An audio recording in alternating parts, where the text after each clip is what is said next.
Daniel Bogdanovic, l-ex-plejer tal-futbol u sieħeb il-Ministru tal-Edukazzjoni Justin Caruana nata l-pagament sħiħ ta' 15,000 euro għal kuntratt ferm dubjus li suppost kien ġie xolt mill-Prim Ministru Roberta Bela.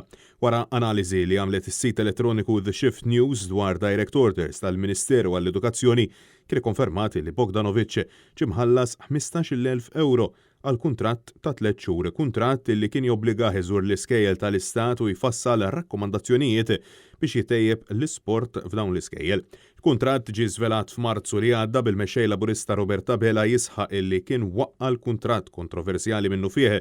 Madankollu jidher illi Bogdanovic xorta waħda daħħal l-ammont sħiħ f'butu.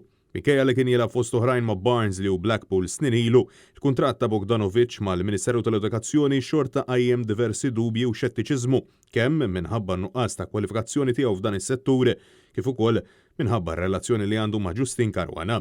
Wara li dan il-kuntratt sar magħruf, Bogdanovic kompla jaħdem fih dan il-Ministeru b'sorsi jisħu li saħansitra kienu jarawh ma' Caruana fil-binja tal-Ministeru kif ukoll li kienu jakkumpanjaw lil xulxin f'xi żjarat fl-iskejjel.